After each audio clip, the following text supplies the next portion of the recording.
University మంచి భవిష్యత్తు కోసం తెలుగు విద్యార్థులు ఇష్టపడే యూనివర్సిటీ. కాల్ 9059052378 9059052379.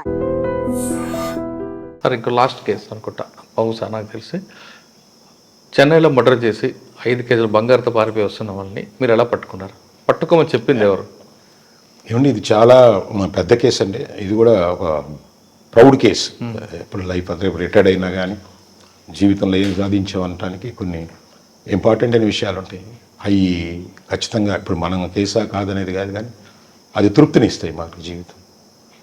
సో ఈ కేసులో మన మల్లికా గారు మేడం గారు ఉన్నారు, ఒక ఎస్పీ మేడం గారు ఎక్కువ మెసేజ్ ఎక్కువ వస్తుంది.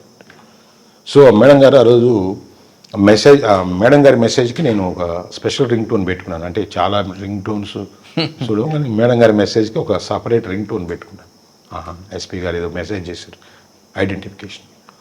సో ఆ రోజు నాకు పక్కన ఆఫీసులోనే ఉన్నాను. ఆ రోజు మెసేజ్ వచ్చింది. ఆ మెసేజ్లో పలానా ఒక కారు ఉంది, ఆ కారులో కొంత ఎవరో మర్డర్ చేసి ఇట్లా పారిపోతున్నారు, కారు ఫోటో ప్లస్ వాళ్ళు ఆల్రెడీ మన జిల్లాలోకి ఎంటర్ అవుతున్నారు అనేది సమాచారం ఉంది. నేను ఇమీడియట్గా టంగుటూరు ఎస్ఐగా నా బ్రస్సుల్స్ ఎస్ఐ ఎవరు వెంటనే అలర్ట్ చేశాను.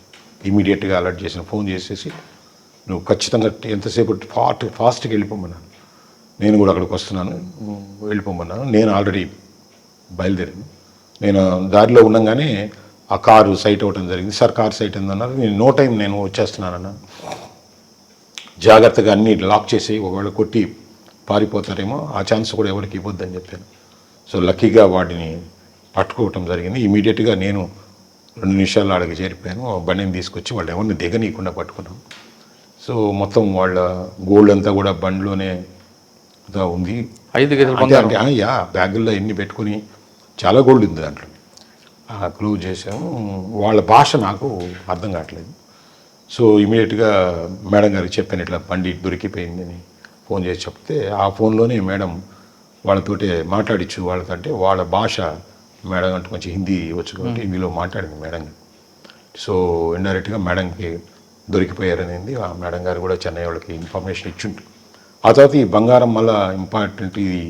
ఈ బంగారం 1 గ్రాము పోయినా కానీ ఇబ్బంది అవుతుంది. అది గోల్డ్ అంతా దాంట్లో ఉంది కాబట్టి ఆ బండిని అసలు ఎవరిని టచ్ చేయనీయకుండా స్ట్రైట్గా నేనే ఆ బండిని తీసుకెళ్ళి టంగుటూరు పోలీస్ స్టేషన్లో పెట్టి నా సమక్షంలోనే మొత్తం బంగారం అంతా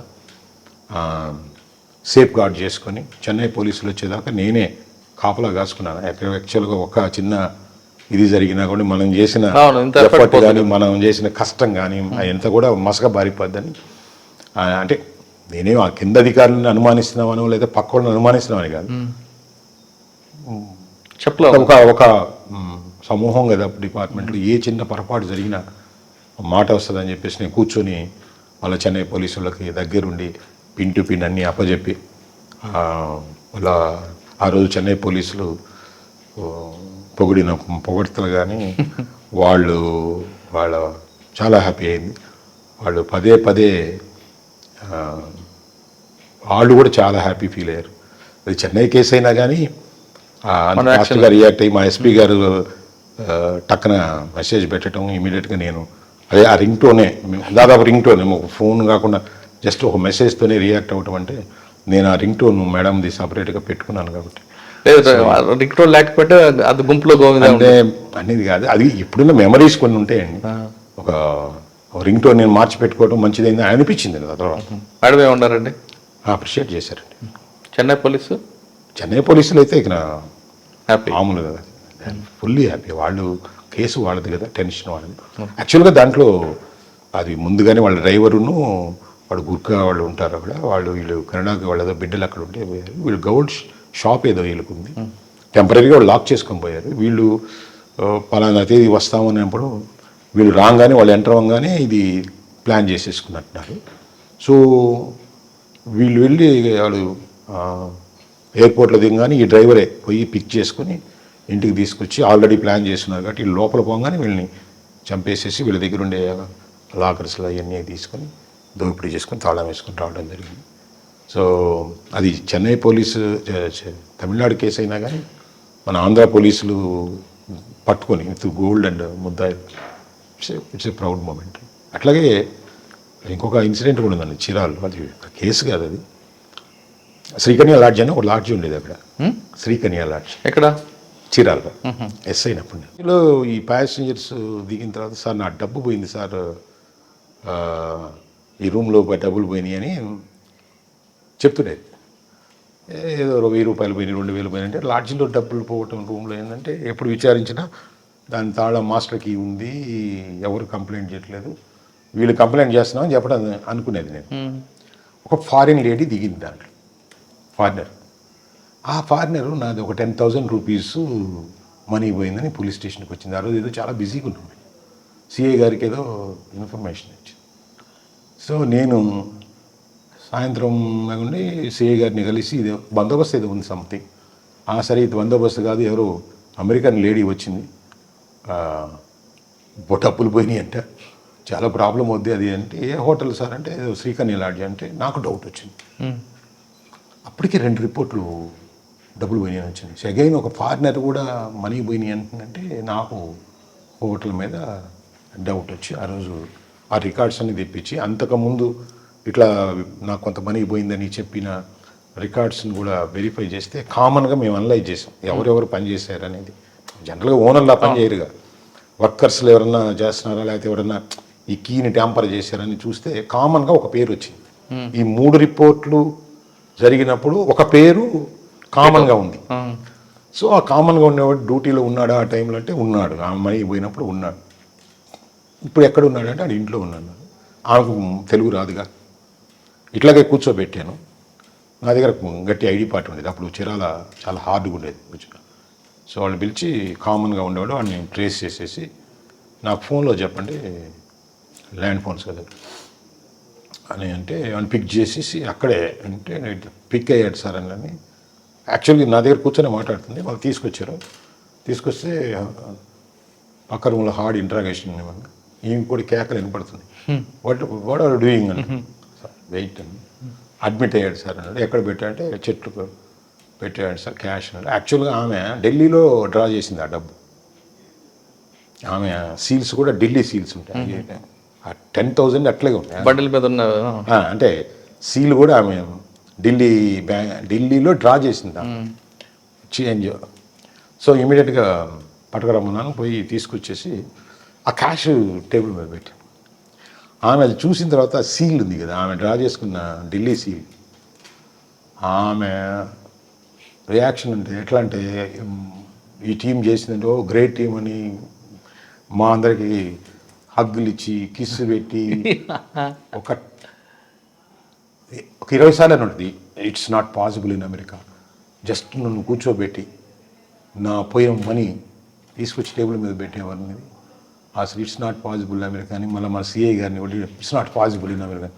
it's not possible in America అనే మాట ఎక్కువ కిక్నిచ్చింది అప్పుడు ఆ పోలీస్ ఆఫీసర్గా. It's not possible in America అని ఆమె ఎగ్జైట్ అయ్యి, ఆమె తర్వాత అమెరికాకి వెళ్ళినప్పుడు కూడా ల్యాండ్ ఫోన్స్ అప్పుడు ఆమె చాలా ఫ్రీక్వెంట్గా ఫోన్ చేస్తుండేది మనకి. సో ప్రొఫెషనల్గా కొంచెం చాలా హ్యాపీగా హై అనిపిస్తుంది, హై అనిపిస్తుంది. సరే, ప్రొఫెషనల్ వచ్చిన వాళ్ళకి మీరు ఇచ్చే మెసేజ్ ఏంటండి? సో జనరల్గా మేమైతే డెఫినెట్గా మేము యూనిఫామ్ని కొంచెం మా టైంలో నాకున్న ఎక్స్పీరియన్స్ అయితేనేమి, నేను యూనిఫామ్లో ఉన్నప్పుడు ఆఫీసర్ మాట్లాడే విధానం అయితేనేమి, మా టైంలో అప్పుడు బుల్లెట్ వేసుకొని తిరుగుతుండేది ఎస్ఐలు. సో ఈ ట్రాఫిక్లో ఉన్నప్పుడు ఇట్లా అద్దాలు పెట్టుకొని ఒక బండి చేత్తో పట్టుకుంటే దానికి యాక్చువల్గా ఇన్స్పైర్ అయ్యాం. సో లైఫ్ అంటే ఇది కదా అని ఇంకొక జాబ్ నాకు ఉన్నప్పటికీ దీన్ని రాయడం జరిగింది. దీన్ని సాధించిన తర్వాత కొంతమంది పోలీస్ ఆఫీసర్కి వెళ్ళి నేను చెప్తే, వై యూ చాయిస్ దిస్, నీకు ఆల్రెడీ పాత ఉద్యోగం ఉంది కదా, అదే కంటిన్యూ కమ్మన్నాను. లేదని ఒక ప్యాషన్తో దీంట్లో చేరిన తర్వాత ఒకటే చెప్తున్నాను, పైకి కనపడేంత సింపుల్గా ఉండదండి ఈ ఉద్యోగం. ఇక్కడ నిద్ర పోతుంది, ఫ్యామిలీ పోతుంది, బంధువులు పోతారు, ఫంక్షన్స్కి పోలేము. నీకు ఈరోజు సమస్య రేపు సమస్య వేరు వేరు అవుతుంది. ప్రతి సమస్య ట్యాకిల్ చేసుకోవడానికి ఇంటెలిజెన్స్ అవసరం ఉంటుంది, నాలెడ్జ్ అవసరం ఉంటుంది. రకరకాల ప్రజల్ని, రకరకాల మతాలను కానీ, కుల పరంగా కానీ, రాజకీయ పరంగా కానీ ఎంతో సమర్థవంతంగా మనం హ్యాండిల్ చేసుకోవాల్సి వస్తుంది. ఎన్నో పోగొట్టుకుంటే కానీ ఈ డిపార్ట్మెంట్లో నిలబడలేము. మామూలుగా ప్రశాంతంగా ఒక ఉద్యోగం చేసుకుని ఏదో హ్యాపీగా జీవించాలి, ఏదో మనం పిల్లలు బాగా హ్యాపీగా బతకాలనే వాళ్ళు మాత్రం ఖచ్చితంగా ఈ డిపార్ట్మెంట్ని చూజ్ చేసుకోకూడదు. 24 అవర్స్ దీంట్లో వద్దన్న ప్రెషర్ ఉంటుంది. ఈ క్షణం మంచిగా ఉంటుంది, నెక్స్ట్ క్షణం మన చేతిలో ఉండదు. మన చుట్టుపక్కల జరిగే వాటన్నిటికీ కూడా మనమే బాధ్యత వహించాల్సి వస్తుంది. సో దానికి సంబంధించి hard work, skill work, mental fitness ఇవన్నిటితో పాటు కొన్ని సందర్భాల్లో మన చెయ్యి కూడా కొన్ని దాటిపోయినప్పుడు మన బాధ్యత కూడా తీసుకోవాల్సి వస్తుంది. ఈ సెన్సిటివ్గా ఉండే వ్యక్తులు కానీ కొంచెం రిలాక్స్గా ఉండి లైఫ్ మీద ఉండేవాళ్ళు ఈ ఉద్యోగాలు అయితే ఖచ్చితంగా తట్టుకోలేరు. ఈ ఉద్యోగం is very difficult and very tough. Police department అనేది 24/7 జాబ్ అంటున్నారు నాగరాజు గారు. కేవలం ఫ్యామిలీతో గడపడానికో డబ్బులు సంపాదించడానికో అయితే ఈ డిపార్ట్మెంట్ రావద్దు. డెడికేట్గా పనిచేయాలనుకుంటే అంటే నీతిగా నిజాయితీగా నిబద్ధగా పనిచేసిన వాళ్ళు మాత్రం ఈ డిపార్ట్మెంట్ అంటే అంటున్నారు నాగరాజు గారు. ఇక్కడికి వచ్చిన తర్వాత పబ్లిక్ సర్వీస్ చేస్తున్న క్రమంలో మన వ్యక్తిగత విషయాలు, మన కుటుంబ విషయాలు కూడా కొన్ని కోల్పోతాం. కాబట్టి వాటన్నిటికీ ముందే ప్రిపేర్ రండి, లేనప్పుడు ఈ డిపార్ట్మెంట్ చూస్ చేసుకోవద్దంటూ నాగరాజు గారు చెప్తున్నారు. ఇది నాగరాజు గారితో ఎక్స్క్లూజివ్ ఇంటర్వ్యూ. వచ్చే వారం మరో గెస్ట్తో మళ్ళీ కలుద్దాం. అంతవరకు నమస్తే. Thank you sir. Thank you very much.